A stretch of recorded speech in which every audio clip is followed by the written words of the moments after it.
نحمده ونصلي على رسوله الكريم بعد فاعوذ بالله من الشيطان الرجيم بسم الله الرحمن الرحيم رب اشرح لي صدري ويسر لي امري واحلل عقدة من لساني يفقهوا قولي رب زدنا علما اللهم فقهنا في الدين اللهم انا نسألك علما نافعا وعملا متقبلا ورزقا طيبا آمین یا رب العالمین۔ یدبر الامر من السماء الى الارض، اب میں نے آپ کو جیسے بتایا تخلیق کر کے بھی اس کے بعد ایسا نہیں ہے تخلیق کر کے اس نے چھوڑ دیا اب جو مرضی کرتے پھرو، نہیں، تدبیر کرتا ہے۔ تدبیر کیا ہے؟ پلاننگ بھی تدبیر ہے، اور اس میں نگرانی بھی آ جاتی ہے۔ سب کاموں کو پلان کرنا ایسے کہ ان کی جو اینڈ ریزلٹ ہے نا اس کو سامنے رکھ کے، جو وہ احکامات جو نازل کرتا ہے اور جو وہ امپلیمنٹ کراتا ہے، نافذ کرتا ہے، وہ سب تدبیر کے اندر ہے، سب پلاننگ ہی ہے نا اس کی، جس کے مطابق اس کے احکامات اتر رہے ہیں۔ تو جب وہ پلاننگ، صرف پلاننگ نہیں، یا پلاننگ کے مطابق اس کی جو احکامات دیتا ہے اور اس کی امپلیمنٹیشن ایگزیکیوشن کے لیے جو اس کے احکامات کی ایگزیکیوشن ہے اس کے لیے وہ پھر کیا کرتا ہے؟ امر من السماء الی الارض، تو وہ تدبیر فرماتا ہے، اور وہ کام جب آسمان سے زمین کی طرف اترتے ہیں، ثم یعرج الیہ، پھر وہ چڑھتے ہیں اس کی طرف، پھر وہ امر جو ہے وہ چڑھتا ہے اس کی طرف، جو پہلے اوپر سے نیچے آتا ہے، ٹھیک ہے، امر اوپر سے نیچے آیا، اس کا حکم آیا کیسے کرنا ہے، کیا کرنا ہے، کس نے پیدا ہونا ہے، کس نے مرنا ہے، کس کو عزت ملنی ہے، کس کو ذلت ملنی ہے، کون سا کیڑے سے کس نے پیدا ہونا ہے، کس مچھلی نے کس کو کھانا ہے، کتنی بارش ہونی ہے، کون سے پودے اگنے ہیں، کس کو کس سے فائدہ پہنچنا ہے، کس کی زندگی میں کیا ہونا ہے، سارے جو احکامات ہیں نا وہ اوپر سے نیچے کی طرف آتے ہیں، ٹھیک ہے، آسمان سے زمین کی طرف اترتے ہیں۔ پھر یہاں پہ ایگزیکیوشن ہوتی ہے، پھر فرشتے ان کو ایگزیکیوٹ کرتے ہیں جیسے جیسے ہونا ہوتا ہے ویسے۔ پھر اس کے بعد وہ ان کی رپورٹ لے کے اوپر چڑھتے ہیں۔ یہ ثم تراخی کے لیے آتا ہے، یعنی کچھ ڈیلے کے بعد، یعنی جو کام ہو جاتا ہے پھر اس کے بعد وہ اوپر چڑھتے ہیں، الیہ، اس کی طرف، کس کی طرف؟ اللہ کی طرف۔ فی یومن، ایسے دن میں، کان مقدارہ الف سنۃ، جس کی مقدار 1000 سال ہے، مما تعدون، جو تم شمار کرتے ہو، یعنی جتنی ٹائم میں فرشتے اوپر سے نیچے آتے ہیں، پھر وہ یہاں پہ ایگزیکیوشن ہوتی ہے، پھر وہ اوپر جاتے ہیں اللہ کے پاس رپورٹ لے کر، چاہے وہ انسانوں کے اعمال ہیں یا اور جتنے بھی فیصلے ہوئے ہیں ان کی رپورٹنگ ساری لے کر بھی اوپر جاتے ہیں۔ تو یہ تمہارے جو سال ہے نا اس کے مطابق اس میں 1000 سال بنتے ہیں اس سارے کام کو کرنے کے لیے۔ لیکن یہی کام بتانے کا مقصد یہ ہے کہ اللہ تعالیٰ ایک کن سے کر دیتا ہے، ورنہ اس کا ٹائمنگ کتنا ہے؟ 1000 ایئر لگیں یہ کام ہونے میں۔ پہلے تو دیکھیں جی، آپ آسمان سے زمین تک کا فاصلہ دیکھ لیں، کم از کم 500 سال تک کا آتا ہے پہلے آسمان سے زمین کا فاصلہ۔ اب یہ کام نیچے آتا ہے، پھر اس کے بعد فرشتے اس کو پورا کرتے ہیں، پھر اس کے بعد لے کے اس کو اوپر چڑھتے ہیں۔ تو اصل میں یہ چیز ہمارے لیے نا سمجھنا اتنا آسان نہیں ہے، کیونکہ دیکھیں ہماری عقل میں نہیں آ سکتا، بہت سارے کوسچن آتے ہیں اس کے اندر، یہ کیسے ہوگا، وہ کیسے ہوتا ہے، اللہ تعالیٰ پھر کیسے کاموں کی تدبیر کر کے فرشتوں کو دے دیتا ہے، پھر وہ ہوائیں، اور پھر وہ رزق، اور پھر بارش، اور پھر روحوں کا قبض کرنا، اور پھر کوئی حادثے ہیں، پھر یہ سارا کچھ ہو رہا ہے، اور پھر وہ اوپر لے کر جا رہے ہیں، اور یہ ساری مسافت، ڈسٹینس جو ہے وہ 1000 سال کا ہے، اور لیکن فرشتے اس کو مطلب ایک دن سے بھی کم میں طے کر لیتے ہیں، جلدی سے طے کر لیتے ہیں۔ تو یہ ساری باتیں، اس کا جواب جو ہے نا، جو سب سے اچھا حضرت ابن عباس نے دیا ہے وہی میں آپ کے سامنے رکھ دیتی ہوں، کہ وہ فرماتے ہیں کہ یہ 2 دن، ایک یہ اور ایک سورہ معارج میں 50,000 ایئرز کی بھی بات آئی ہے، کہ مطلب آیت ہے اس میں کہ اس دن کی مقدار 50,000 سال کی ہوگی۔ تو یہ 2 دن جن کا ذکر اللہ نے اپنی کتاب میں کیا ہے، اور اللہ ہی ان کی حقیقت کو جانتا ہے، اور میں اس کو برا سمجھتا ہوں کہ قرآن میں وہ بات کہوں جس کا مجھے علم نہیں ہے۔ یعنی انہوں نے بھی جسٹ گیو اپ کر دیا کہ نہیں کہ کیسے ہوتا ہے، کیا ہوتا ہے، کس طرح سے ہے. یہاں قیامت میں جو سب امور ہیں وہ اللہ کے پاس پیش ہوں گے، وہ مطلب ہے، اور وہ 1000 ایئرس تک کے اس طرح سے ٹائم میں جائیں گے. واللہ عالم. آپ دیکھیں جبرائیل علیہ السلام وحی لے کر آتے تھے، پھر واپس پہنچتے تھے، تو اس میں تو 1000 ایئرز لگنے چاہیے، مگر مطلب فوراً آ جاتے تھے اور فوراً چلے بھی جاتے تھے.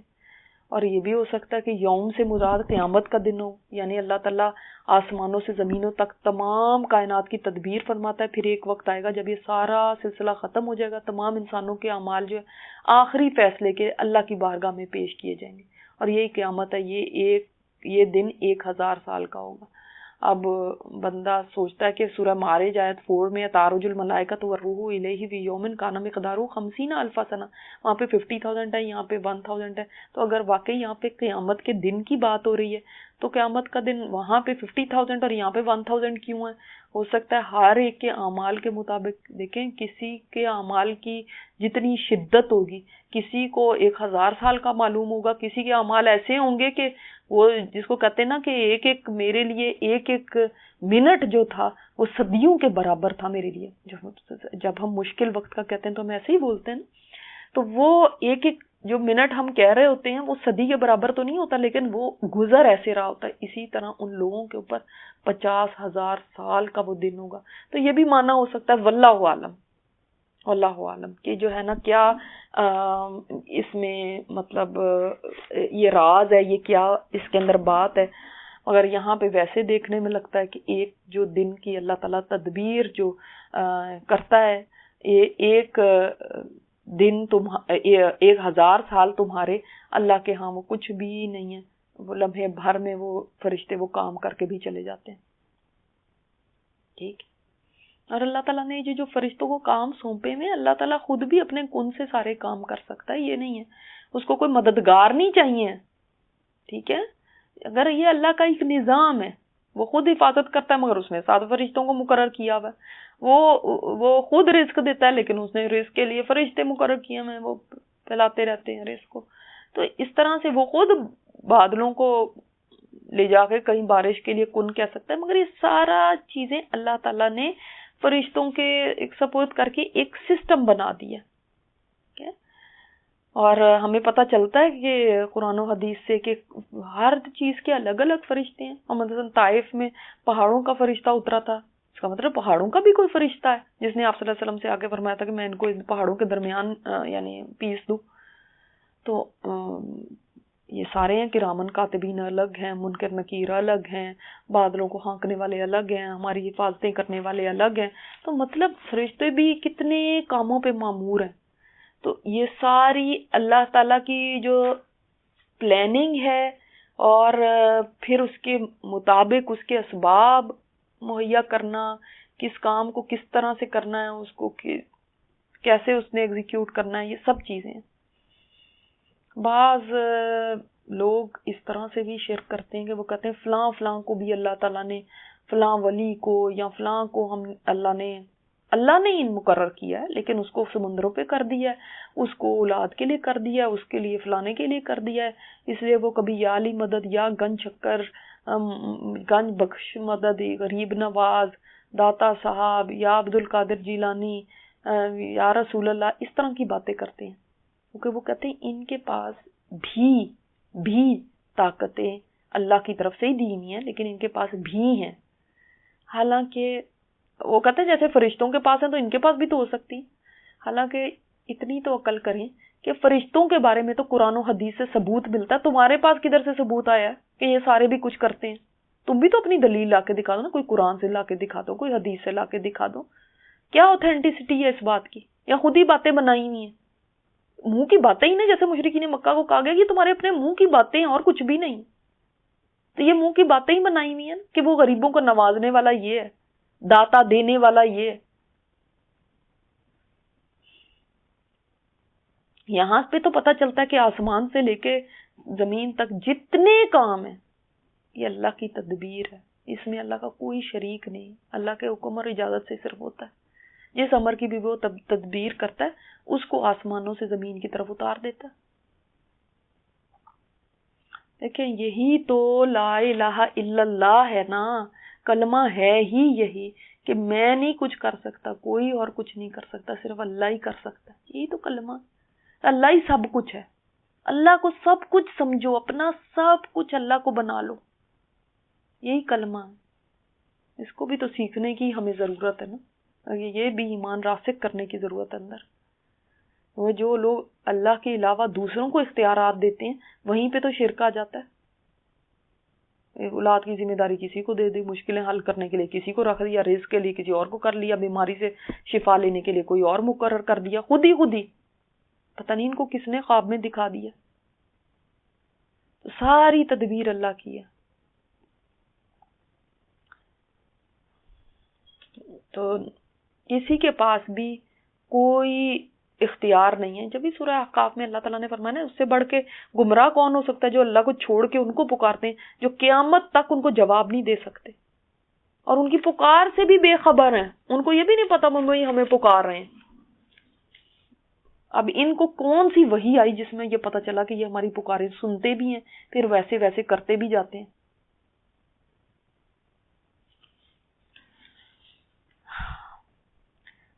ذالک، اچھا یہ کانا مقدار الف سنۃ مما تعودون. ذالک عالم الغیب والشہادۃ العزیز الرحیم. اللہ تو پتہ ہے کون ہے، وہ عالم الغیب والشہادہ، جبھی تو وہ تدبیر بھی کر سکتا ہے نا. اگر کسی کو علم ہی نہیں ہے کہ ہو کیا رہا ہے میری کائنات میں، ہو کیا رہا ہے میرے بندوں میں، میری مخلوقات میں، تو وہ کیسے تدبیر کرے گا؟ وہ سوچے تدبیر کر ہی وہ سکتا ہے جس کو علم ہے سب چیزوں کا، غیب اور حاضر کا.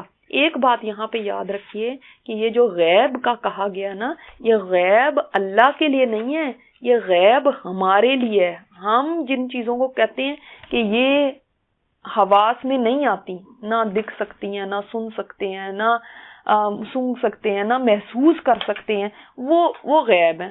مثال کے طور پہ غیب میں کیا آ جاتا ہے، ماضی ہمارا غائب ہو گیا، پتہ ہی نہیں ہے کیا ہوا تھا اس کے اندر، کیا نہیں ہوا تھا. جو ہمارا بچپن تھا کوئی نہیں پتا. اچھا مستقبل ہمارا وہ غیب ہے ہم سے. بڑی بڑی چیزیں، بڑے بڑے سیارے ستارے، ان میں کیا ہو رہا ہے ہمارے لیے وہ غیب ہے. جو چھوٹی سے چھوٹی مخلوق ہے، مثلا اب کہتے ہیں بیکٹیریا ہے، جرمز ہیں. اب میرے ہاتھ میں کتنے جرمز ہیں مجھے تو نہیں پتا، کتنا بیکٹیریا لگا ہوا ہے یہ نہیں پتا. نظروں سے اوجھل ہے نا. یا اور جراثیم ہمارے پیٹ میں کتنے بیکٹیریا ہیں، وہ کہتے ہیں یہ گڈ بیکٹیریا، بیڈ بیکٹیریا، کتنی یہ باتیں ہوتی ہیں. تو بیکٹیریا بھی تو ایک لیونگ تھنگ ہے. اب ہمارے لیے وہ غیب ہے. اور کتنی اللہ کی مخلوق ہے زمین کے نیچے ہمارے لیے غیب ہے وہ. پھر اندھیروں کے اندر جو ہے، سمندروں کے اندھیروں کے اندر کیا ہے ہمارے لیے غیب ہے. اللہ تعالیٰ یہ نہیں کہ صرف ان کو جانتا ہے کہ کون کون کہاں ہے، ان کی ہر ڈیٹیل کو جانتا ہے، ان کے ہر معاملے کو جانتا ہے، ان کی ہر ضرورت کو جانتا ہے. اب سوچیں چھوٹا سا کیڑا ہے، اللہ تعالیٰ اس کو بھی جانتا ہے، اس کو بھی دیکھتا ہے، اس کی بھی سنتا ہے، اس کی بھی ضرورت کو پوری کرتا ہے. یہ اللہ تعالیٰ خود اپنا تعارف بتا رہا ہے کہ اللہ وہ ہے. جیسے پہلے فرمایا نا، اللہ کون ہے جس نے پیدا کیا آسمان و زمین. اللہ کون ہے جو عالم الغیب والشہادہ ہے. آسمان سے اترنے والی چیزوں کو بھی دیکھتا ہے، اوپر چڑھنے والیوں کو بھی دیکھتا ہے، زمین میں چھپنے والی چیزوں کو بھی دیکھتا ہے، نکل رہی ہے کوئی چیز اس کو بھی دیکھتا ہے، جو اگ رہی ہے چیز اس کو بھی دیکھ رہا ہے، جو مٹ رہی ہے چیز اس کو بھی دیکھ رہا ہے، جو اڑنے والے پرندے ان کو بھی دیکھتا ہے، جو شہادہ ہیں ان کو بھی دیکھتا ہے، جو غیب ہے اس کو بھی جانتا ہے. پروانے پتنگے ان کا علم رکھتا ہے، درخت پہاڑ ان کے اوپر کیا ہو رہا ہے، جنگل دریاؤں میں ریت اور ان کے ذرات کا بھی علم رکھتا ہے، سمندر اور ان کے قطروں کا بھی علم رکھتا ہے، سمندر کے قطروں کا، مچھلی سانپ کو بھی کا بھی علم رکھتا ہے، اور بھیڑیا اور بکری کا بھی علم رکھتا ہے. جبرائیل اور دیگر فرشتے کیا کریں ان کو بھی جانتا ہے. انسان اور جن ان کے بھی اعمال کو ہر وقت دیکھنے والا ہے. اور اتنا کامل ہے اس کا علم کہ یہ نہیں کہ وہ ایک کی طرف توجہ کرے تو دوسرے سے غافل ہو جائے، ایسا نہیں. انسان تو ہے نا بھی یہ ایک طرف کا رخ کرتے ہیں تو دوسری طرف کا پتہ ہی نہیں ہوتا. ہم گھر کو دیکھتے ہیں تو جاب خراب ہوتی، جاب کو دیکھتے ہیں تو گھر کے کاموں کا پتہ نہیں ہے کہ وہاں پہ کیا ہو رہا ہے، گھر میں پیچھے میرے کیا ہو رہا ہے. بچے اسکول جاتے ہیں، یہ نہیں پتا بچے اسکول میں کیا کر رہے ہیں. اچھا کوئی آہستہ بولنے لگے، ہمیں نہیں سنتا کیا بول رہا ہے. بہت اونچی بھی شاؤٹ کرنے لگے تو سمجھ ہی نہیں آتی کیا بول رہا ہے. وہ آہستہ کو بھی سنتا ہے, زور سے بات کو بھی سنتا ہے, رات کو چھپ کے کوئی کر رہا ہے وہ بھی سنتا ہے, دن کو جو چل رہا ہے وہ بھی سنتا ہے. اور پھر ہم تو اس وقت کوئی چیز جان سکتے ہیں جتنی دیر ہم جاگے ہوتے ہیں. جب ہم سو جاتے ہیں بالکل ہی ہمیں کوئی علم ہی نہیں, کوئی خبر ہی نہیں. وہ لاتا خضو سینۃ ولا نوم. پھر اس کے کوئی ذرہ رائی کے دانے کے برابر بھی, جیسے ہم نے پہلے پڑھا کہ کہیں چھپ جائے کسی غار میں یا کسی آسمان میں یا کسی زمین کے اندر کہیں چلا جائے, اللہ کو اس کا علم ہے. اور اس پہ پوری صرف علم نہیں ہے. اچھا بات ایک یہ بھی ہوتی ہے, اب ہم کہیں ہم نکالتے ہیں, ہم سیٹلائٹ سے ہم بھی نیچے دیکھ رہے ہیں. ان کا تو حال یہ ہے سیٹلائٹوں کا کہ بھائی ایک کون سی ایئر لائن ملیشین کا جہاز گر گیا, اتنا بڑا جہاز گر گیا, چونٹی اور پتھر کو تو چھوڑیں, انسان کو تو چھوڑیں, اتنا بڑا جہاز گر گیا اور پاتھ بھی اس کا پتہ ہے کہ کہاں سے کہاں جا رہا تھا. آج تک نہیں مل سکا کہ کہاں گیا وہ. یہ دیکھ لیں انسانوں کا حال. اور سر توڑ کوشش کر رہے ہیں سب نے, اپنے جتنے آلے تھے, جتنی سیٹلائٹیں تھیں, جتنے جہاز چلا دیے, چڑھا دیے, ڈھونڈ ڈھونڈ کے پاگل ہو گئے. کوئی سوئی تو نہیں ڈھونڈ رہے تھے سمندر میں, جہاز تھا نا, پھر بھی نہیں معلوم کر سکے. اتنا ادھورا انسان کا علم. تو انسان تو ایک طرف کا ہوتا ہے تو دوسری سمت سے غافل ہو جاتا ہے. اور یہ سوچیں کہ غصے میں ہوتا ہے تو اس کی سوچ کام کرنا بند کر دیتی ہے. انتقام آتا ہے تو تب اس کا علم ختم ہو جاتا ہے. اچھا بوڑھا ہو جائے تو تب علم ختم ہو جاتا ہے, ایک لفظ بھی یاد نہیں رہتا. بچہ ہوتا ہے تو تب بھی بالکل ناقص العقل ہے, بالکل علم نہیں. تو مجھے بتائیں انسان کے پاس علم ہے ہی کیا؟ بڑے اپنے آپ کو سمجھتا ہے. اور اس اب ظاہر ہے اللہ کے علم کے ساتھ تو کوئی کمپیریزن ہی نہیں ہے, آپ بھی یہ بات مانیں گے, کوئی کمپیریزن نہیں. بتانے کا مقصد کیا ہے, لانے کی ضرورت ہی نہیں مجھے یہ بات کہ انسان کا علم کتنا ادھورا ہے. صرف مقصد یہ ہے کہ جس وقت انسان فیصلے کرتا ہے اپنی زندگی کے معاملے میں, کیسے گزاروں زندگی, کیسے چلوں اس زندگی میں, کیسے کیا کھاؤں, کیا پہنوں, کیسے معاملات کروں, بازار میں لین دین کیسا کروں, جاب پہ کیا کروں, کیسی بیوی بنوں, کیسی ماں بنوں, ان ساری چیزوں میں جب فیصلے کرتا ہے نا تو اپنے علم کے بیس پہ کرتا ہے, پھر اللہ کے علم کو چھوڑ دیتا ہے. بات سمجھ آئی کیوں میں آپ کو کمپیریزن کر کے بتا رہی ہوں؟ مانتے تو سبھی ہیں, ہاں ہمارے پاس کہاں ہے علم ہے. اگر بھائی تمہارا علم ناقص ہے تو پھر کیوں اس علم کے مطابق چلتے ہو, کیوں اس علم کے مطابق فیصلے کرتے ہو؟ پھر اللہ کے اوپر کیوں نہیں چھوڑ دیتے کہ وہ مجھے بتائے, وہ مجھے گائیڈ کرے جس کا علم کامل ہے. سمندروں میں کتنا پانی ہے, یہ علم اس کو ہے, مجھے نہیں ہے. ایک ایک قطرے کا اس کو علم ہے, ایک ایک قطرے کا کیا وزن ہے, ایک ایک قطرہ کہاں ہے. سمندر میں چلنے والی مچھلیوں کو پتا ہے, اس مچھلی کو کون سی مچھلی کھائے گی اس کا پتا ہے, کون سے شکاری کس کو شکار کرے گا یہ پتا ہے, کتنے اس کے ٹکڑے ہوں گے یہ پتا ہے, اس کے ایک کانٹے کو کون سی بلی کھائے گی, دوسرے کانٹے کو کون سا کوا اٹھا کے لے کے جائے گا, یہ بھی اس کو علم ہے. یہ انسان جس نے مچھلی کو کھایا ہے یہ کون سی دنیا میں جا کے مرے گا. ایک مچھلی کا نشان مٹا, ایسی کروڑوں مچھلیاں روز کھائی جا رہی ہیں. اللہ اکبر. سارے کھڑے ہو کے بات کریں تو اللہ تعالیٰ کو سب کا علم ہے کہ کون کیا کہہ رہا ہے. تو اب مجھے بتائیں کہ اس کے بعد بھی انسان یہ سوچے کہ میرا علم تو بہت ہے اور میں بڑی جانتی ہوں کہ کیا یہ صحیح ہے اور کیا غلط ہے اور مجھے کیسے چلنا چاہیے. کل کیا ہوگا مجھے تو اس کا بھی نہیں پتا, مجھے تو اپنی موت کا نہیں پتا کہاں آنی ہے. وہ جو سب کاموں کی تدبیریں کر رہا ہے, عزت ذلت کے فیصلے کر رہا ہے, کس کو دولت دینی, کس کو فقیر کرنا ہے, کس کو کیا دینا ہے, کیسے کتنے بادل اٹھیں گے, کہاں جائیں گے, کہاں پہنچیں گے, پہاڑوں سے کے اوپر کہاں پہ برف جمانی ہے, کیا کرنا, سب چیز. یہ بارش کا قطرہ کون سا سیپ کے منہ میں جائے گا موتی بن جائے گا, کون سا انسان کے منہ میں جائے گا اس کی پیاس بجھائے گا, کون سا بکری کے منہ میں جائے گا اس سے دودھ بنے گا, گائے کے منہ میں جائے گا اس کا گوشت بنے گا, ہرن کے منہ میں جائے گا اس سے مشک بنے گی, بچھو کے منہ میں جائے گا زہر بنے گا. اللہ کو پتا ہے سارا کو, وہ اس کی تدبیریں کر رہا ہے, اس کی سارے کام, اس لیے وہ ساری پلاننگ, سب چیز اس کی ٹیک کیئر کرنا, سارے معاملات کو دیکھنا, یہ سب اس کے پاس ہے. پوشیدہ اور حاضر سب کا جاننے والا ہے. پھر فیصلے اس کو پوچھ کے کیوں نہیں کرتے؟ پھر فیصلے کرتے وقت کیوں تم کسی اور کی طرف رخ کر لیتے ہو؟ پھر کیوں یہ کہنے لگتے 21ویں صدی میں تو یہ نہیں ہو سکتا؟ کیا جب اتنا کچھ مان لیتے ہو تو اس کو 21ویں صدی کا ہی نہیں پتا تھا؟ نعوذ باللہ. جس کا علم اتنا ہے کہ کالے پتھر پہ پہاڑ بھی کالا ہے، رات بھی کالی ہے، پھر اوپر جنگل چھایا ہوا ہے اور درختوں کی یعنی اتنی پتے ہیں کہ وہ اندھیرا ہو چکا ہے، اس سے بھی اندھیرا ہے، اندھیرے کے اوپر اندھیرا ہے، اور چونٹی بھی کالی ہے. اللہ عرش پہ اس چونٹی کے جو فرش پہ ہے اس کو اللہ تعالیٰ دیکھ رہا ہے، اس کو جان رہا ہے، اس کی اس پکار کو سن رہا ہے، اس کی ایک حرکت اس کے نظر میں. وہ جو اس کے پیر جو لکیر کھینچ رہے ہیں وہ نرم مٹی پہ نہیں چل رہی، پتھر پہ چل رہی ہے.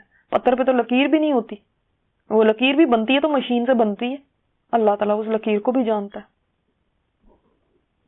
کیا انسان بات کرتا ہے. وہ قیامت کے دن کی خبریں ہمیں آج بتاتا ہے.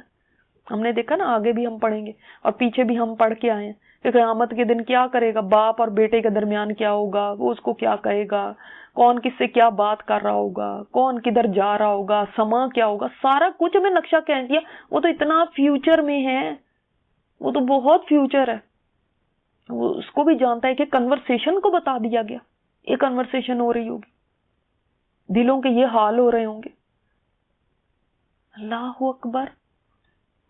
ایسے رب کے علم کے اوپر بھروسہ نہ کرنا نہیں ہے نا بھروسہ. تبھی تو کہتے نہیں اس کی بات نہیں سننی. اگر اس نے کہا، اگر اس نے حجاب کا کہہ دیا تو اچھا پہلے میں اپنی کیلکولیشن کروں گی اس چھوٹی سی عقل کے ساتھ، ماہینی اٹھ سی چونٹی برابر میری عقل نہیں ہے، اس کے اوپر پہلے میں پرکھوں گی ان احکامات کو.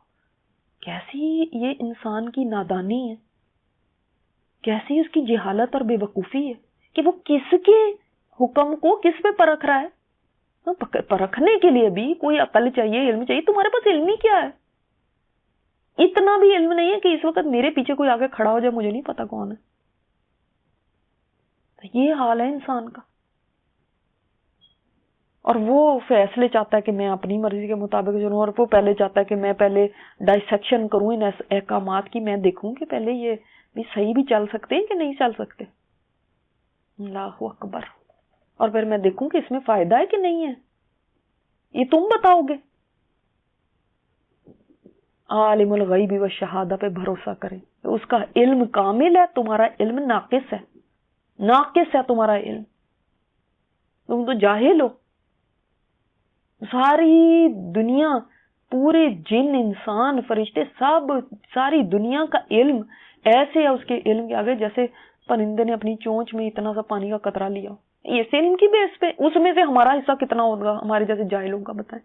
جب پوری دنیا کا علم ملا کے اتنا ہے، اس میں بڑے بڑے سائنٹسٹ اور انبیاء اور اولیاء اور سب آ گئے، کس کے ساتھ مقابلے کر رہے ہو؟ انسان کو ہوش کرنی چاہیے جب وہ اللہ کے احکامات کو پرکھنے لگے اپنی عقل کے اوپر، اور اس کے اندر سٹیٹمنٹس دے کہ میں یہ سمجھتی ہوں. میری سمجھ کیا چیز ہے؟ کرنا چاہیے کہ نہیں کرنا چاہیے، یہ تم کدھر سے فیصلہ لائے؟ اپنی عقل سے. عالم الغیب و شہادہ نے تو بتا دیا یہ ہے تمہارے لیے فیصلہ، اسی میں تمہارے لیے بہتری ہے. اور اس کو عالم الغیب و شہادہ بھی مان لیا، لیکن ساتھ خود یہ بھی مان لیا میری عقل کچھ نہیں. لیکن جب عمل کرنے کے وقت آتا ہے تو پھر ساری چیز ہماری اپنی عقل بن جاتی ہے. اور پھر ہم بھول جاتے ہیں کہ عالم الغیب و شہادہ کون ہے. پھر ہم مستقبل کے بھی خود ہی فیصلے کر لیتے ہیں. مجھے لگتا ہے یہ میرے لیے بہتر ہوگا، اس میں میرے لیے خطرہ ہوگا، اس میں کوئی مجھے نقصان پہنچا دے گا، اس میں میرے ساتھ ایسا نہ ہو جائے. آپ مستقبل کو جانتے ہیں. العزیز الرحیم، وہ عزیز بھی ہے رحیم بھی ہے. اللہ اکبر. عزت والا ہے، عزیز ہے، اور زبردست ہے، قوت والا ہے، پکڑ سکتا ہے انسانوں کو، ان کی حرکات کو کا علم رکھتا ہے اور پکڑ بھی سکتا ہے. مگر اس کی رحمت ہے، وہ الرحیم ہے کہ انسان کی ساری حرکتوں کو دیکھ کے بھی اور ان کے اوپر قابو ہونے کے باوجود، غالب ہونے کے باوجود وہ ان کے ساتھ رحم کا معاملہ کرتا ہے. اللہ اکبر. تو کیا پتا چلا یہاں سے کہ بھائی ہمارے ساری جو ہمارے معاملات ہیں نا زندگی کے، ان کی تدبیر اللہ کر رہا ہے، میں اور آپ نہیں کرتے. یہاں پہ آ کے ہم یعنی بالکل بے بس ہیں. اللہ تعالیٰ نے بڑی، یہ بھی پتہ چلتا ہے اس سے کہ اللہ نے بڑی اہمیت دی ہے اپنی مخلوق کو، کہ ان کے سارے معاملات کو اپنے پاس رکھا ہے. میں خود کروں گا، انسانوں کے ہاتھ میں دے دیتا تو سب کچھ درہم برہم ہو جاتا.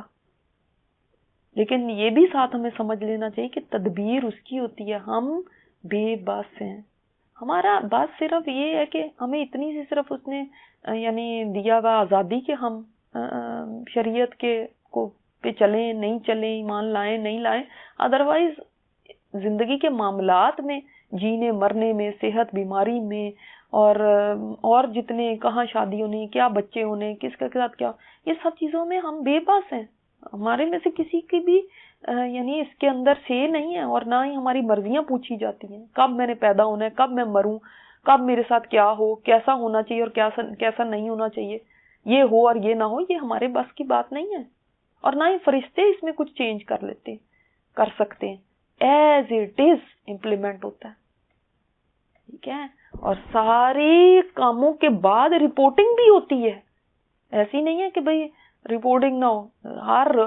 دیکھیں نا، آپ کو پتا ہے کہ فجر اور عصر کے وقت بھی رپورٹنگ ہوتی ہے، اوپر جاتے ہیں. پھر کچھ اور ٹائمنگز بھی ہیں جہاں پہ پتہ چلتا ہے کہ اس وقت بھی رپورٹ جاتی ہے. منڈے اور تھرسڈے کو بھی جاتی ہے، ہفتے کے بھی ہیں کچھ، پھر سال میں بھی کچھ ایسی اوقات ہیں کہ وہاں اس میں بھی رپورٹنگ ہوتی ہے. اللہ اکبر. تو یہ سارا کتنا زبردست نظام ہے. اور اللہ تعالیٰ خود بھی عالم الغیب و شہادہ، وہ خود بھی سب جانتا ہے. اچھا ہم تو سوچتے ہیں پتہ نہیں ساری نظریں ہمارے اوپر ہی ہیں، نہیں، اس کی ایکولی میرے اوپر بھی ہیں، آپ کے اوپر بھی ہیں، اور جتنی اور اس کی مخلوق ہے اس پہ بھی. اور ابھی تو ہمیں پتہ نہیں ہے کہ اس زمین کے باہر کتنی اور مخلوق ہے، اس کا تو بالکل ہی نہیں ہمیں پتہ نا، وہ سب ہم سے غائب ہے. اس سب کے ساتھ کیا ہو رہا ہے، کیا ان کے معاملات ہیں، ہمیں کیا پتہ. اور کتنی دنیایں پیرالل میں چل رہی ہیں، ہم کیا جانے. ٹھیک ہے. سبحانک اللہم و بحمدک، نشہد ان لا الہ الا انت، نستغفرک و نتوب الیک. سبحان ربک رب العزۃ عما یصفون، وسلام علی المرسلین، والحمد للہ رب العالمین.